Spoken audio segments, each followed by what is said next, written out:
Машхұр жүсіп. Аллах ақылға сыймас хақ тағала. Алланың өзі жалғыз, құдіреті кең, бір ғайып аты бардыр. Захары 1000. Тәурат, Інжіл, Забурда 900, Құранда 99 аты бар шын. Бір атын біледі екен пайғамбарлар, білмейді онан басқа ешбір жандар. Сипаты затта ғайрит емес, я мекен тұрағы жоқ ай жарандар. Ол Алла жисім, жауһар, ғариз емес. Бұларға басқа бөліктенбес. Алланы еш нәрсеге ұқсатуға, еш нәрсе оған ұқсап жөні келмес. Бар Құдай, көкте де емес, жерде де емес. Мекенін бір Алланың ешкім білмес. Сипаты 8 болған бірі қалам. Сөйлейді құдіретімен Алла тағалам. Сөйлеу біздей тілмен жақпен емес, тіл жаққа мұқтаж емес секілді адам. Алды-арты, асты-үсті, оң-солы жоқ. Ауыз, мұрын, аяқ, бас, көз, қолы жоқ. Еш нәрсеге ұқсамайды ол, еш нәрсеге. Кітаптың айтқаннан ойлама көп. Жоқ деп біл бір Аллада, атана, және жоқ деп біліңіз қатын бала. Барлығы бір Алланың құдіретінде, ешкімге мұқтаж емес хақ тағала.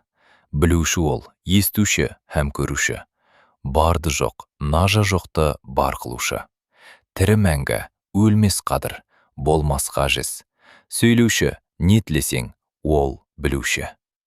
Серігі жоқ, кемшілік жоқ және айып. Біле алмаймыз хикмет сырын бізге ғайып. Мақал бар, аз сөз алтын машайықтан. Сөйлейін біраз ғана жұртқа жайып. Кім жасаған дүниені хақ жаратқан? Тіл мен тіс, ек пен жақ жаратқан. Бір өзінен басқаның бәрі де жұп. Нәрсесі жоқ, жалғыз қып тақ жаратқан. Алланың не бергенін білер бәрі, іздейді шүкірлік қып бар шақзары. Мақұлық тау мен тас, шөп пен ағаш. Білгізген баршасына біреу бары. Кім білер әуел ақыр хақтың сырын, нәрсе жоқ бір өзінен басқа бұрын. Ғаламға өзін захар қылмақ үшін жаратты Мұхаммедтің әуел нұрын. Жаратты қайғыменен жанның бәрін, барсың ғой сол жиында баршаларың. Қандал нұрда пайғамбар рухы тұрып, көрсетті тамам рухқа хақ дидарын. Осылай жаратыпты әуел нұрды, жаратқан тәннен бұрын ақыл ойды. Ерітіп жасыл гауһар сонда ағызып, ғаршыны жаратпаққа жарлық қылды. Үйретті Сүбханалла калимасын, сәждеге көп періште қойды басын. Көтерілді сонда ғаршы құдіретімен, орнатты енді күрсі лаухи тасын.